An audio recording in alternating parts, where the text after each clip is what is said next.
Welcome to Voices of Esalen. I'm Sam Stern. Today we're again opening up the vault to share an extraordinary archival recording from one of the most influential figures in Esalen's history, Frederic Spiegelberg.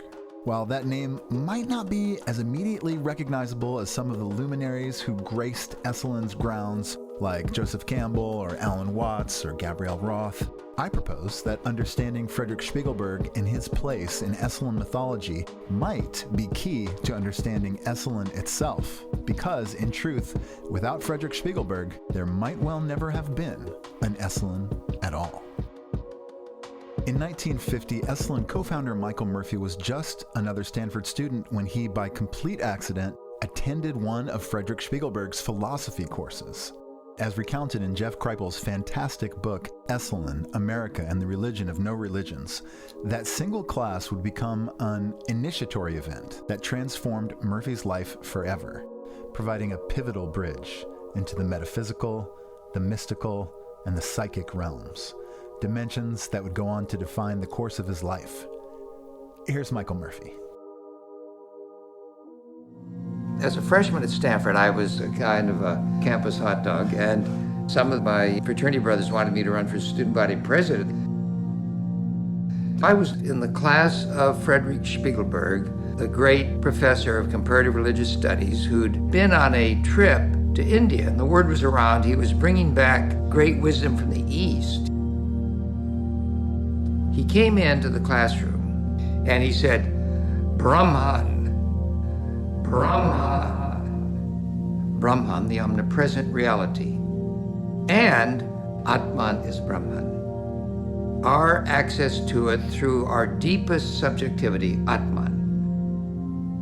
The power of it, the intuitive rightness of it, hit me with incredible force. And as I was walking back, a sentence kept going through my mind, I'm never going to be the same. I'm never going to be the same. Well, that turned out to be the case. I was flooded with conviction that this is what I wanted to embody for the rest of my life. I said, I'm just going to go ahead to the Aurobindo ashram, come hell or high water. For me to just drop out was disconcerting and even alarming to some of them. And some of them kind of wondered, about my mental balance.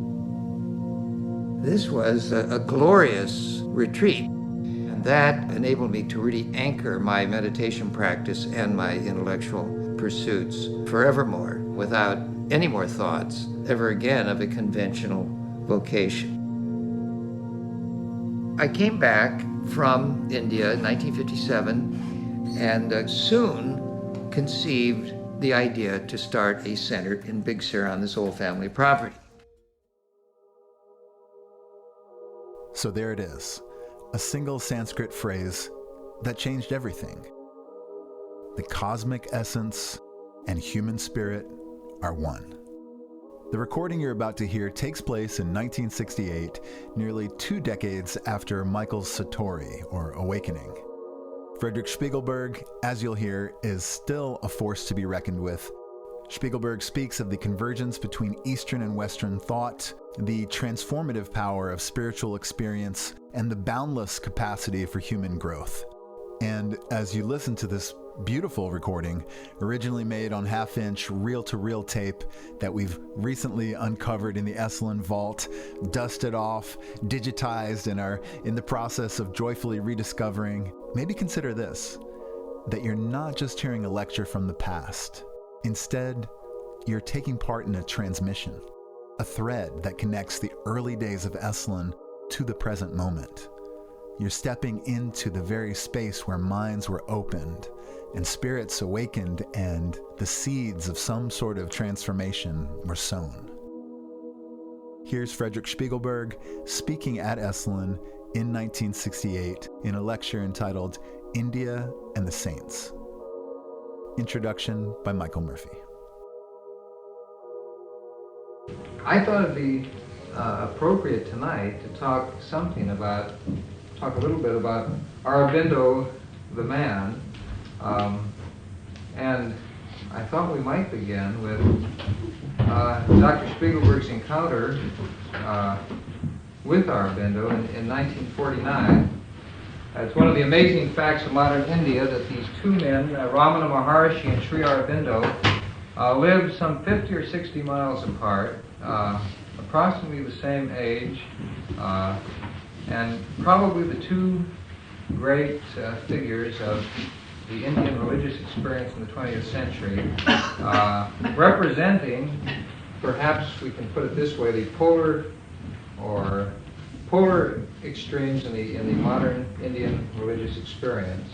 Ramana Maharshi, the traditional Indian sage in a small ashram at the foot of one of the great holy mountains of India, and Aurobindo in French India, Pondicherry, the French enclave, and representing this tremendous attempt of India to come into the modern world and to bridge the gap between East and West. And I thought maybe if we could begin tonight with a description of your encounter with these two men. First of all, I would enlarge the story of your two men and make it a little broader by adding to it Swami Shivananda of Rishikesh as the outstanding karma yogi with a very large and important following all over India and throughout the world, who was a formidable personality and impressed me in his way just about as much as some of the others did. And also to add Swami Ramdas of the Mangala coast of Kanhangat, who is a bhakti yogi and has lived his life with God throughout the decades. Every event, every little thing that came to him, taken as a direct impact of Ram, who spoke to him and guided him and did everything to him, as well as Ma Ananda Moyi, probably today the most famous and celebrated yogi, or rather yogini, of India, because she is a woman, which is something exceptional in itself, with her message, which in Western philosophical terminology could simply be called the message of no message. It is almost Zen-like declining to give any formulation whatsoever to any question, because our human mind is not able to catch reality. And in this way she goes representing this ideal from village to village, the way Gandhi walked around the country and is celebrated all over India.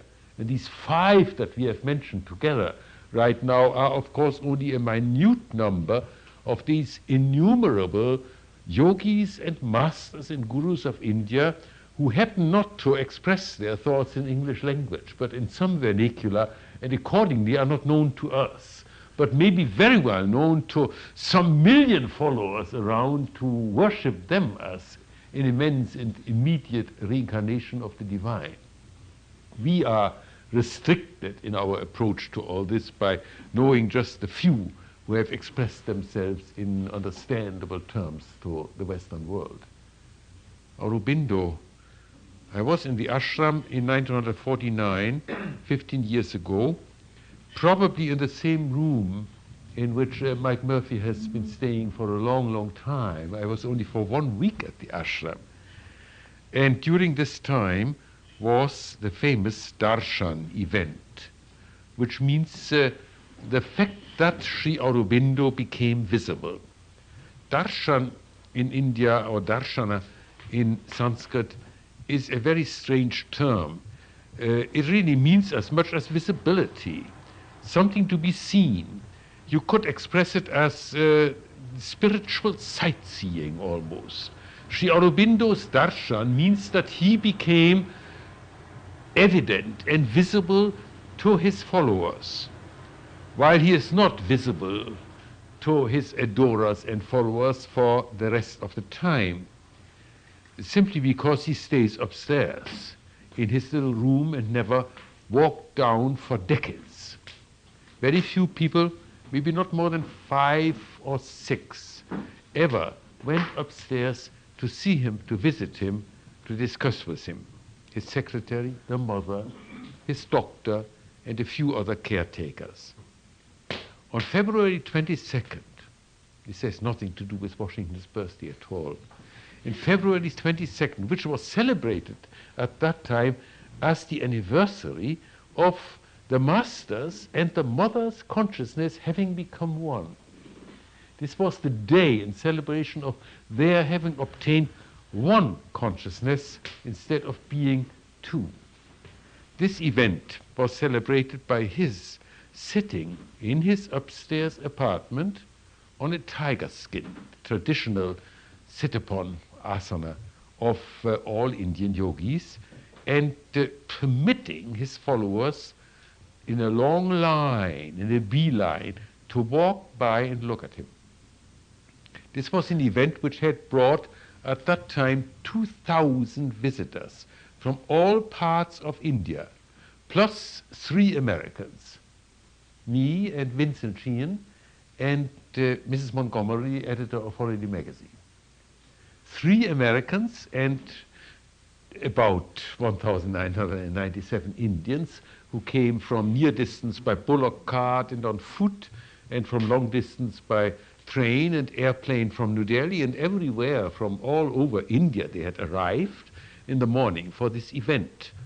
And the place, which was so solemn and quiet, usually was really now a fair, a marketplace, swarming with the activities of all these men and women from all over the place, looking forward to the great moment when they could look into the eyes of Sri Aurobindo in the afternoon.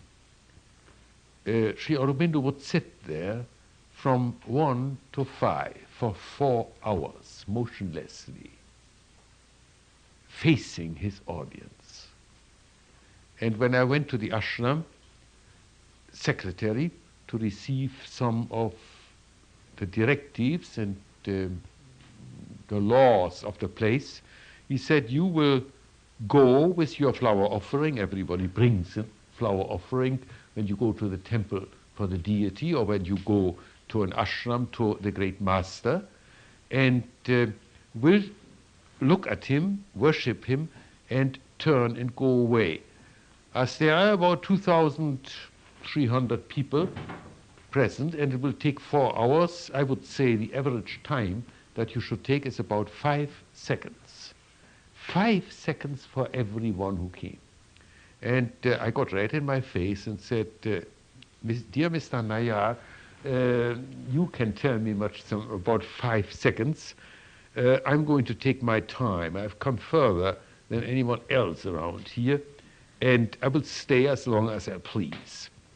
He said, you must not do that, sir, because if you stay there for a long time, and everybody would take this freedom, how long would Sri Aurobindo sit there? He is 81 years right now, and you cannot expect him to keep this pose and to be exposed to all this holocaust of all the people for more than 4 hours. So please keep to your 5 seconds. Incidentally, he said, I'll never forget it, this will be enough for you, and you will not even want to add any further seconds to it.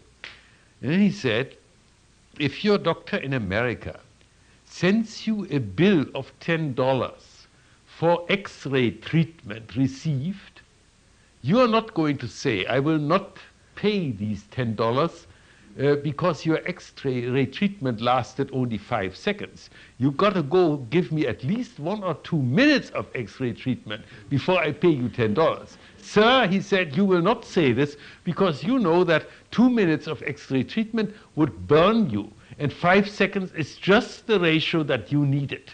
This is what you will feel. Afterwards, I found that he was exactly right, of course. But it took a long time through the noon hours until the 2,000 and some more visitors were divided into small groups of about this size of a gathering, 20 to 25, and the groups were directed by the voluntary ashram police officers, men in white gowns with long black curly hair hanging down from one corner of the large ashram patio, crowded with potted plants, to the stairs which led upstairs to the domain of the master. No, this took a long time. I would always shift it again. I have one photo. I'm sorry I can't show it to you. How I sit there very pale looking among all the brown faces of these Indians from all parts. They look all much happier than I do, because I thought at that time, I've studied Sri Aurobindo for years. I've read all that he ever read. Probably this afternoon is going to turn out one of the big disappointments in my life, because here I come long distance to see, finally, to look at an old man. So what is this all about? Was it worthwhile in a way? So I look kind of worried on that photo, I tell you. And finally, we came to these steps where we were permitted to walk upstairs, which in itself is almost like a sacrament, almost like a ceremony. And entering into the room, I felt right away the benefit of being taller than most of the Indian fellows who were before me. So I could already look over their head to see Aurobindo sitting there, and by the time I was standing in front of the huge basket where everybody deposited his flowers. I had 3 lotus flowers, red lotus flowers, which I slowly picked open so that they looked nice. One for myself, one for my wife, and one for my daughter, by proxy, so to speak. I threw them into the basket and looked up at his face, and maybe 5 seconds, maybe not more than that, and realized immediately that he was also looking at me. I never thought of that before. I thought I was going to see him, but he saw me, or rather not really me, because he had a strange focusing of his eyes which seemed to penetrate me and look somehow at, shall we say, at the Atman, at the true self that was my real being, instead of at this appearance that I felt there as my body standing there, and thereby evoking its reality, its presence. He looked at me, and I turned after 5 seconds and walked downstairs. And I remember very well thinking, walking step for step downstairs, gee, this was infinitely more inspiring and powerful than I could ever have expected. And I walked out quite thoughtfully of the ashram, and at the exit, this picture, postcard, size, was displayed for sale. I bought this picture from the boys with their long curly locks. And one of them said, "Sir, when you buy this picture and carry it with you, you will please remember that this picture shows you only the body of Sri Aurobindo." A profound statement. Any photograph shows you only a body, but it's particularly true as to Sri Aurobindo. You know another thing, I had it blown up in photography, large size, oversize, because the next day I had the chance to visit Krishna Lal, one of the worshippers and admirers of Aurobindo, who lived for years at the ashram, a painter. And he had painted after the darshan Sri Aurobindo as a giant in flaming red. Later on, when I asked other people in the ashram, they all agreed with me that thinking back to the event of the darshan, one remembered Aurobindo as a giant. I don't know, I have no explanation for this. It could only be said that by some magic of the optical nerve, the immense quality of this face is translated in your memory into size, into quantity. This is a giant. This man is an enormous person who sits there. This is the way he goes with you, because that's not only my impression, that was the impression of practically everybody I talked to afterwards about this event. There's very little else I could tell you about Aurobindo, because you cannot just talk to Aurobindo. Nobody could for many decades.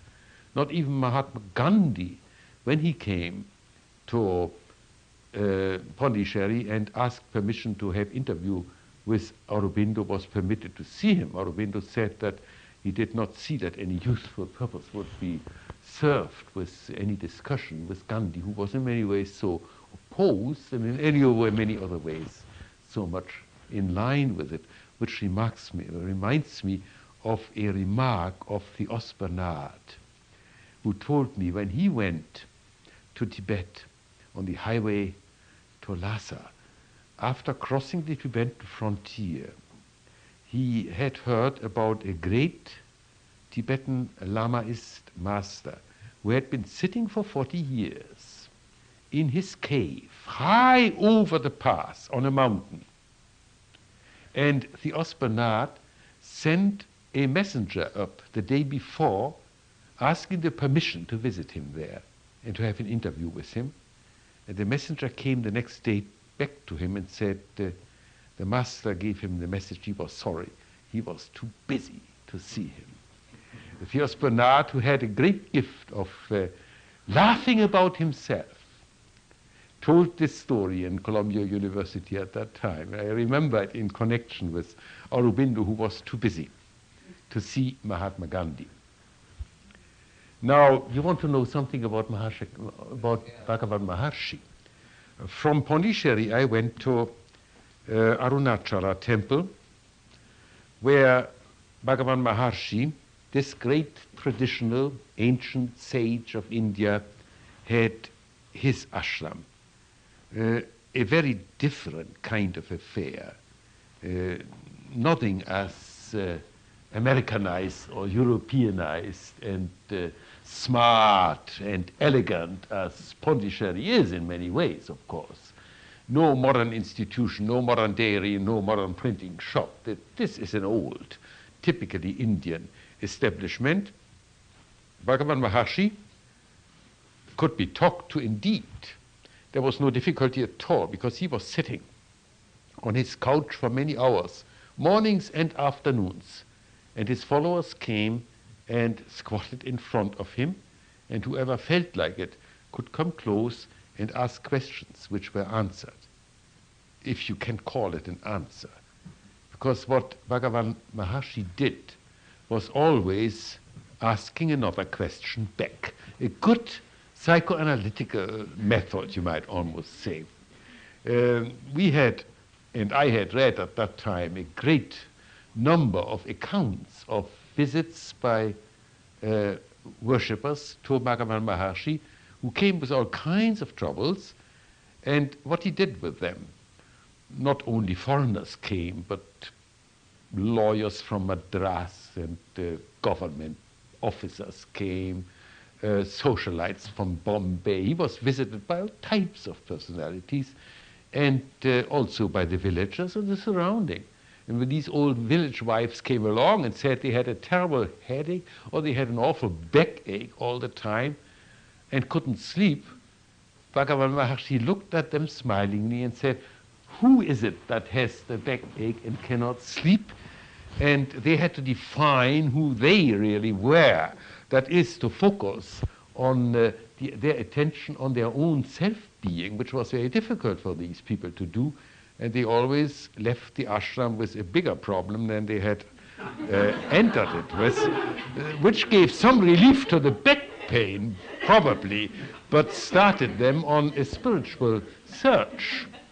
This goes so far that I was told about a young German baron who he really was in the consular service of Germany, but then he became very fond of Bhagavan Maharshi and his doctrine, read everything about him, came to visit him and fell in love with him and started to settle there. And somehow he had misunderstood Bhagavan Maharshi's doctrine because he always thought Bhagavan Maharshi wanted to teach some morality rules, and this young German baron wasn't exactly a moralist. He had all kind of other desires in life. Particularly, he was known for easily falling in love with particularly brown-skinned girls in the surrounding villages and then marrying them. There was no particular law against that. You could marry as many women as you wanted, actually, and nobody held him responsible for that afterwards. So he still went on doing this kind of thing until he finally one day decided, now I'm going to settle in the ashram of Bhagavan Maharshi and do away with my former life, make just a clear break. And so he took a little kutia, just the average size of half the size of your bathroom, and there he settled. And after 3 days, he came back crying tears to Bhagavan Maharshi in the morning and said, Bhagavan, you must help me. Now I've settled in your ashram. We want to do everything that is in your spirit. And every morning when I open my door, I see across the street the woman of that Indian who lives there coming out and brushing and cleaning her threshold. And every time I see her, she has a beautiful brown golden complexion. I fall in love and I'm attracted by her. What shall I do? And Bhagavan Maharshi, of course, looked at him smilingly and said, who is attracted? And again, the German baron was left with a greater question. It didn't interest Bhagavan Maharshi whether he liked that woman or not. But who is it who really is imbued with affection and attraction and all that? Find out about that, and you find a solution to your problem. Now, I knew all that, and I had read Bhagavan Maharshi's written down statements, so I was going to be very careful with my questions so as not to get another question back. So I said to him, the first time I met him, I had several talks with him. First time I met him, I said, Bhagavan, Stanford University sends me with the question to find out whether Hindu spirituality today is as alive as it was in times past, in the times of the Upanishads. Now he couldn't very well say who asked him, etc. So he answered the question, and he said, the spirit is alive. That is its very being and essence. Today and yesterday, in America and in India. Of course, I wasn't satisfied with that question. I wanted another answer. And so I said, what we really want to know is whether today there would be as many representatives of this spirit to be found in India as there were in former times. And Bhagavan said, now you are talking in the realm of shadows, representatives of the spirit today. Forget all this. The spirit is alive. Keep to that. This was the answer which almost could be constructed in advance, which was to be expected to come from Bhagavan. Later on, I had many other talks, and he always was very willing to reply and to give all kinds of answers. The place of Bhagavan Maharshi was very interesting by the fact that there were so many strange fellows settling around the place.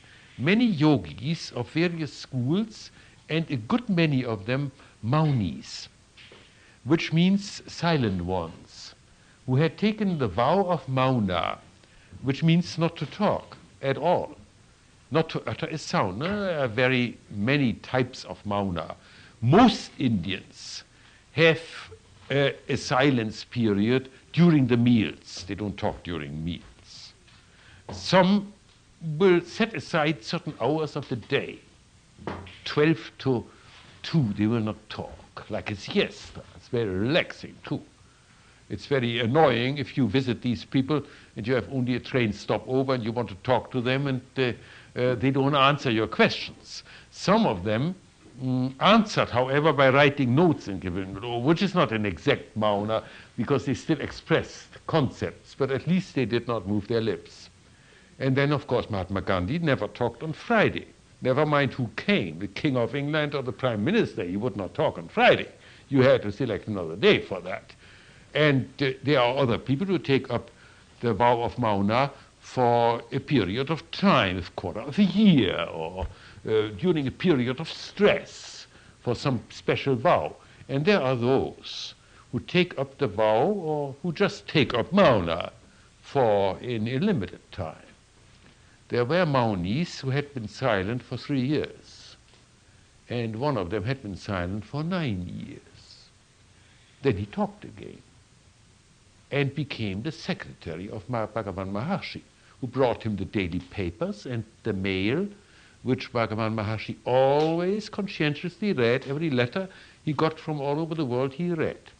Never made a comment, sent it back to his brother and to the secretary. The secretary answered the letter, and the answers were again shown to Bhagavan Maharshi. He read them conscientiously, never made a remark, they were sent out. But everybody knew, whoever wrote him, he will read it. And whoever answered the letter knew, my answer will be read by Bhagavan Maharshi. He never made a comment, never a criticism, never interfered. But he was there as the controlling, all-seeing eye all the time. And this one Mauni, who had been silent for 9 years, took me one night halfway up on the mountain of Arunachala. Have you been there? Jackal infested. You heard the howling of the jackals, all like, ooh. And there we sat. The full moon was shining on the 1 mile square of that famous temple there, a magnificent temple underneath. And looking down at that temple from this wonderful place, I asked him about Mauna and what it had meant to him, what it could mean. And he said some very revealing things to me. He said, you Westerners always make the mistake to believe that Mauna means to keep your mouth shut. That is only the Stula Sharia, which means the outer aspect, the appearance, the visible appearance of Mauna. What is behind it, underneath, is the fact that you do not only move your lips to speak, but that you do not consciously form any thoughts and any concepts, words to be connected with impressions. That is the thing to do. So you don't only say, this is a beautiful sunset, but you don't even think it. You just stand there, and there is the beautiful sunset. And you should see how much you enjoy the sunset if you do not say to your fellow man, look at this beautiful sunset. And if you do not even think this is a beautiful sunset, but just stand there and are amazed at the colors that display. It's an impressionistic view. He said to me, make the test. It's a well-known little psychological elementary test. Lie down on your couch, hanging your head down, look out the window. You won't recognize the landscape that you see out of your window, because it will look like an impressionist painting with all kind of color dots, and it will be more colorful than if you look this way around, because this way, you know, there's a house, there's a tree, there's a car, there's a road, but if you look this way, you only see shining bright silver and gray, pink, and you see a brown line. It's far more colorful if you do not connect tags of concepts and names with the things that you're exposed to. And then finally I asked him, is it not very dangerous to be, couldn't one almost fall into a state of idiocy by not using one's mind anymore, but being just driven by impressions and sensations only? He said, yes, there could be a danger if one was not a firmly settled moral character before starting Mauna. A boy shouldn't do this. You have to be somebody to do it. Because otherwise, if a boy in Mauna, without thought formation, hears a band coming by playing martial music, he may pick up a stick and start fighting somebody, because this would be the immediate effect. He has no control against this. Then I asked him finally, how did you ever decide to stop Mauna after 9 years and to talk again? How was it? And he said, of course I did not intend to stop Mauna, because that would be thought formation, and after 9 years I wasn't able of that anymore. But I found myself talking again one day. So he just talked. And then he just talked on. And he said, there was unfortunately no difficulty at all, even after 9 years, to find the thoughts, the concepts, the names that are connected in our everyday reality with the things, which deaden the things and the impressions so much. They were right there. The only difficulty I had for about 2 days was forcing the tongue to form articulate sounds again, but that came back very soon as well. This was my impression of the whole ashram. Afterwards, I walked with the Mauni Swami along between the big monkeys with their little babies all clinging to their breasts. They were sitting all by the road, and when you come too close, they start hissing at you. They hiss you away.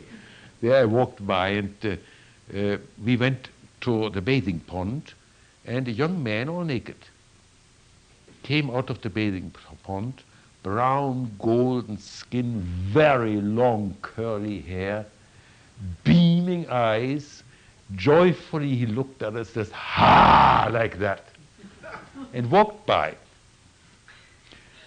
And my friend said, he has joined this ashram when he was 12 years old. He's now 24 years old. He has never said a word. He is a Mauni. But look at the joy in his eyes. Then we walked to the little cottage where the man had gone, and he was in the meantime sitting on a tiger skin looking out of the window, in meditation obviously. And we were sitting behind him, and my friend said, now look at him, he will sit here all day, he doesn't do anything else, we bring him food afterwards, he takes his bath, he's always in joy. I said, don't we disturb his meditation when we are talking about him? You see, he isn't aware of our presence. He doesn't notice us. He wouldn't understand what we are talking about. He doesn't know any words anymore. You won't have to be worried. But if he ever should start talking, he said, I think he would have something to say. And after seeing the eyes of that man, I believed him. I think he would have. I don't know whether he ever did, and whether he still lives in the place or not. That's 13 years ago now. Yeah, I remember your descriptions of meeting Swami Ramdas. Yes. Yeah. Do women ever take that vow?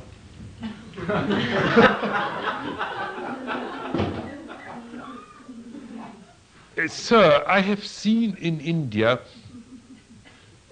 10,000s of yogis. I have talked to many hundreds of them. I have seen 5 female yogis,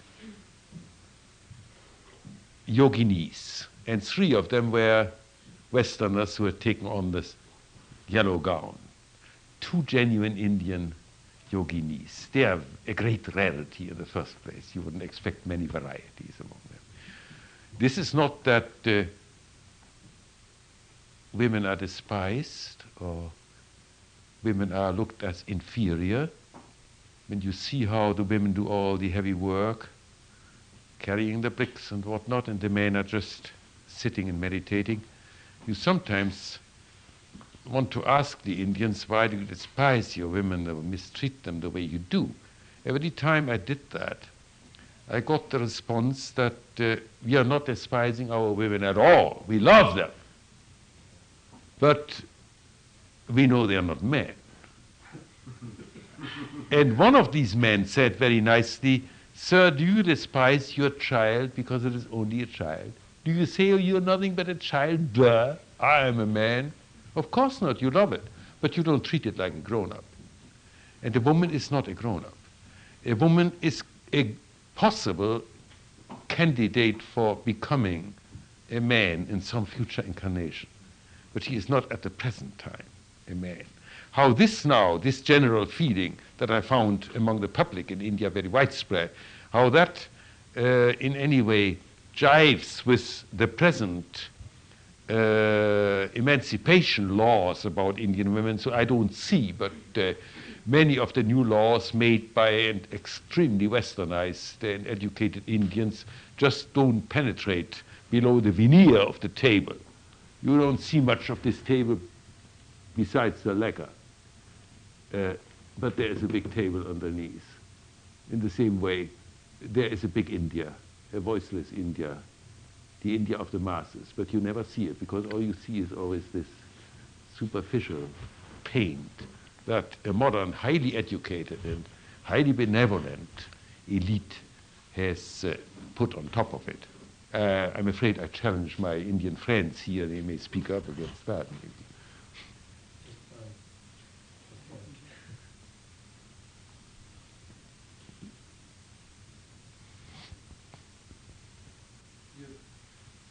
Could I ask you a question? You have visited India, and obviously you have been fascinated with it. Have you found a similar, or to any degree, similar fascination by the Indians about you and the culture you come from? Oh, even more so, I would say.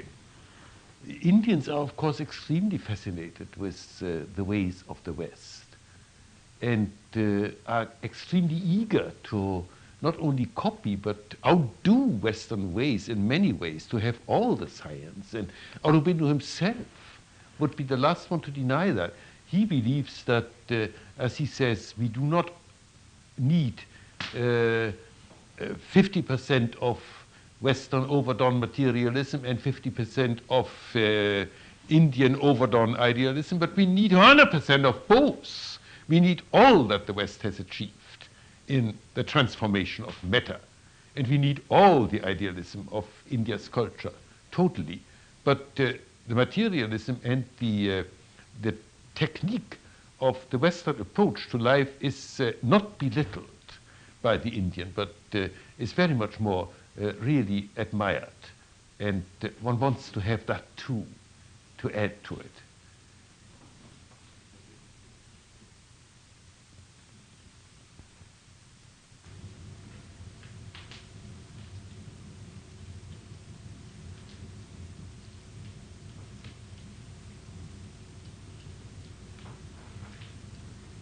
Maharaj is still living? No. None of the personalities I was talking about is still alive, with the exception of Mahananda Moyi. She is the last one who is widely admired and frequently visited also by American correspondents.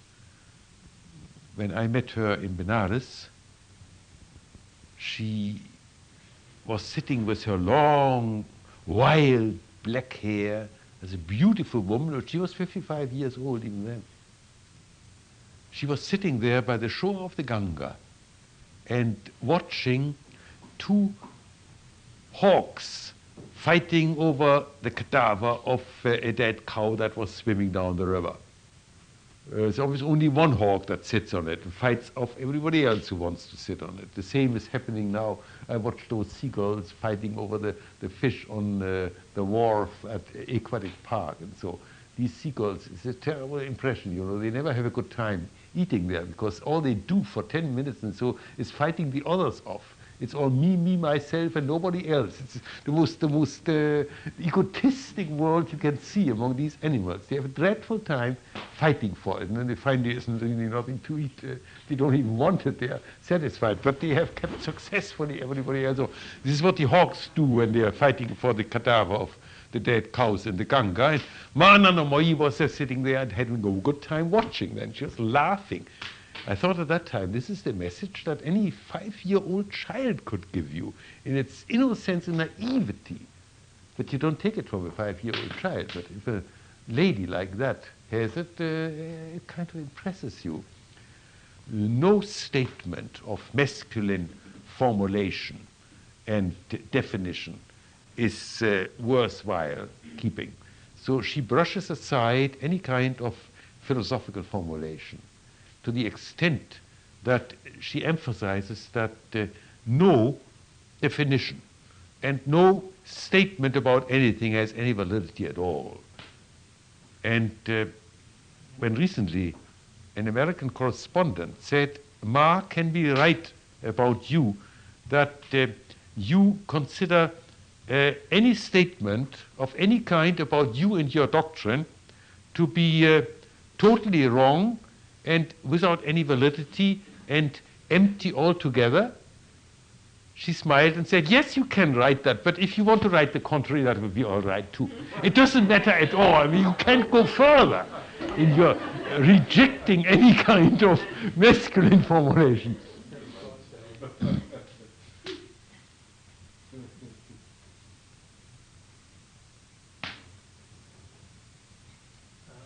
You just said that she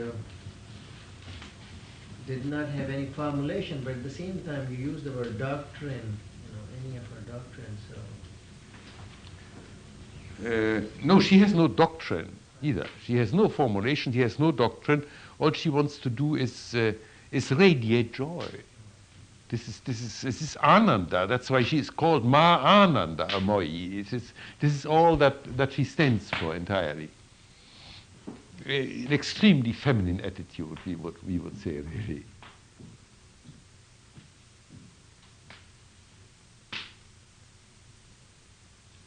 Swami Ramdas was much that way too, wouldn't you say? That his In many ways, too. Swami Ramdas called himself the clown of God. And he was laughing most of the time. And particularly so when people were not nice to him, but a little awkward to him. And so then he considered that as a special message of Ram. Ram was his name for God, Rama, the great hero of the Ramayana. Ram. Everything that came to him was Ram, and every person that he met was essentially divine, was essentially Ram. So his autobiography, which is 2 volumes, now really 3 volumes long, contains, according to our concepts, practically no interesting story whatsoever. He just goes and hitchhikes a ride on the train and is being thrown off by the conductor, and goes into the next village, and some mothers come and feed him sweetmeats into his mouth, and somebody offers him a room to rest for the night, and then somebody comes and steals his bag away that he carries, and everything that happens comes from Ram. There's absolutely no difference whatsoever, whatever event it may be. He is consistent in that completely. When he was at Stanford University, sitting on the table in yoga posture, were you there? No. I asked him, what will happen if I take your glasses and throw them out of the window? He said, Ramdas will feel that Ram has again communicated with him, has done this to him. He will jump up and jump with joy and dance around the room. And then he twinkled his eyes and said, and some of his many followers and lovers will tomorrow bring him another pair of glasses. So it doesn't really matter at all. That also will be Ram then. No, you can't do any harm to such a man.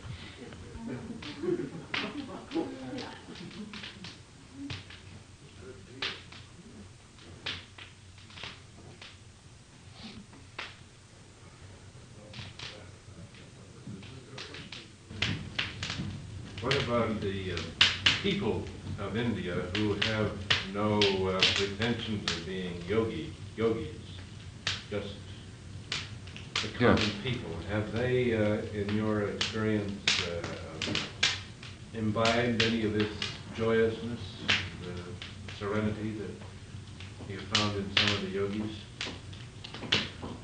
That's a hard question to answer, because it would lead to terrible generalizations. The various districts of India are extremely different as to the emotional expression that people offer to you. There are regions with very hectic and neurotic personalities prevailing. There are others with a great deal of serenity.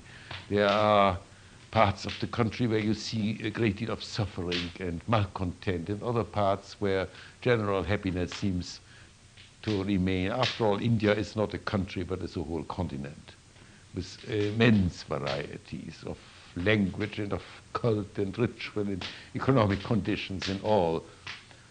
I find that women, of course, are looking up to yogis and to any discipline which usually is considered to be pretty far from their possibilities. Men, you would be surprised how many men have the ambition to do some yoga practice at some time, somewhere. Even the Prime Minister, Jawaharlal Nehru, who by no means is an adorer and an admirer of Indian traditional philosophy systems. He would rather do away with them. He has said that many times. Still practices yoga and special asana, standing on his head every morning for a little while, and so even now. So some aspects of yoga almost every Indian would consider as a necessity for preserving health, for one thing. This is very widespread. You find that even in the cities, even businessmen will spend a considerable time in the early morning with what they will call meditation. This may not be what we ambitiously understand by meditation. We would probably call it just standing around and taking it easy or something of the kind, but just waiting and being inactive and rather taking in the day before they finally start working. Every Indian gets up extremely early in the morning, 5 o'clock, 4:30 at sunrise or before sunrise is the usual rule, but nobody starts working very early. I mean, you start working maybe at 11 o'clock or something. In the meantime, you have been what they call meditating, but you may just have been sitting around. I won't say that they all have any kind of serious practice in that. I wonder if I could ask another question at a different level. It seems to me, from what I know about Aurobindo,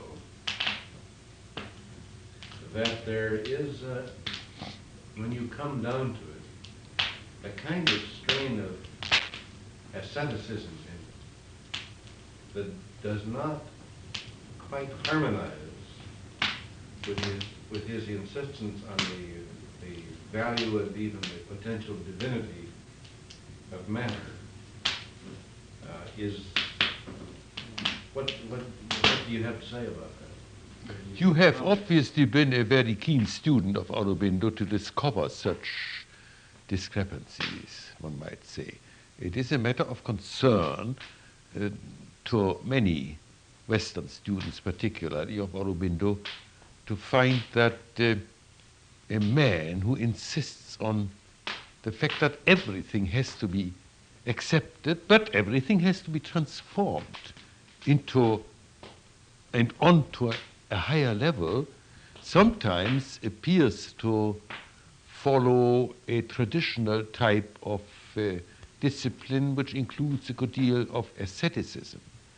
I wonder whether that's true at all, whether not perhaps a good deal of that impression is simply brought about by our misunderstanding of, particularly of what he ever says about sex. Aurobindo has never outspokenly endorsed any continence, except for certain occasions or at certain times or for certain people, for certain purposes when anything can be done. I would abstain from drinking alcohol before a lecture naturally. Well, this does not mean that I'm a teetotaler in any way. One has certain disciplines at certain times, but as a whole, he probably has not expressed himself ever in such a way. I wonder whether we could find passages anywhere which not only to one questioner in the letters for special advice, but in general in his system, would recommend ascetic devices. It would be indeed against the heights of Aurobindo's spirit altogether if he did. What I said before about the whole problem with the mother and the mother worship, which worries so many Westerners.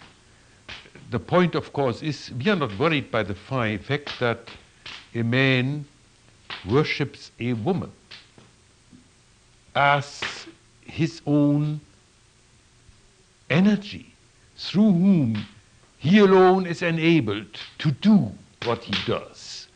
This is something that we can accept from Aurobindo in his relation to the mother. We are worried when it comes to seemingly his recommending that we too should accept not our wife, our woman, but his woman in the style of the Gnostics as the one who is the energy of the world. That would falsify the whole meaning of the picture for our feeling. But then we must not forget that the extreme individualism in which we live is not so outspoken in India. That just as in the Gnostic antiquity, so in India today there is still a great deal of a collective mentality where one person can stand as a symbol for a large group, which for us would be probably awkward and out of line and even unacceptable, because we are far too personal, far too individualistic inclined. Although we proved that in some ways we're capable of that, and I have in mind the overwhelming feeling reaction on the part of so many Americans at the assassination of the president. Yes. Who obviously was a symbol for many people, even people not of his own political party. Yes. Shattered by it. Yes. I think that was very impressive, most impressive, and quite unexpected in many ways in its force. We were surprised. We were all That is true. surprised at our That's own quite true. That's quite true. But you must not forget that this possible collective feeling did not express itself only in this rather positive feeling for the young president, but also is brought about in many cases negative occasions, when whole groups are being carried away by a misguiding leadership, and when a whole population comes under the claws of a dictator and forgets its own heritage and its own greatness totally for years and years. There we have these enormous dangers of the collective whenever it takes a grip on our modern world in the West, which probably is not entitled anymore in our time today to such collective feelings. Cherish as we may, if they come about in a positive way, they would always carry with them a certain amount of danger. They were all right at a former stage of mankind, could we say, but today I'm afraid I think we have to be strictly on our own, because the collective subconscious, out of which we all live in our dreams and at long periods of time, also has a formidably dangerous quality of preventing the coming fore of our real values. This brings about the question I had before, President, you were mentioning Kennedy's death. Would you know what was the reaction to people who, after the death of Aurobindo or the other sage you have mentioned before? Well, of course, I was not in India at that time. I have read newspaper reports and the reports in Mother India. I've heard people talk about it. The reaction to Aurobindo's death was quite manifold. There were those who immediately insisted that he was now far more alive and with them than ever before, which we probably would psychologically explain as a defense mechanism brought about by a tremendous disappointment. So what emphasizes that this is not a loss at all, but he is even more alive now. This is also in tradition. When Bhagavan Maharshi died, for instance, the mother of the ashram there was heartbroken. But Swami Shivananda in Rishikesh wrote immediately an article which started, "Hail the Spirit, the great joy of us all. Bhagavan Maharshi has entered into Mahasamadhi. He is now with us all and in us all." It was merely a triumphant hymn singing to the great joy of this, what we would call death, but what the Indian calls entering into Mahasamadhi. And then there were others at the Aurobindo ashram who simply did not believe that he had died. This is, of course, something that we also find even in families. The event is not accepted. And man builds up this resistance by saying it is not so. This is a lie. I will find out it simply is not so. This is very much in line with other massive denials that you were mentioning before in the disciples and... Yes. And there's one more thing, that is that Aurobindo was believed to have achieved not only the most transformed face in his material body that man has ever achieved, but that together with this, he had achieved the state of immortality. So that a large number of devotees in the ashram were of the opinion, of the conviction that Sri Aurobindo would never die.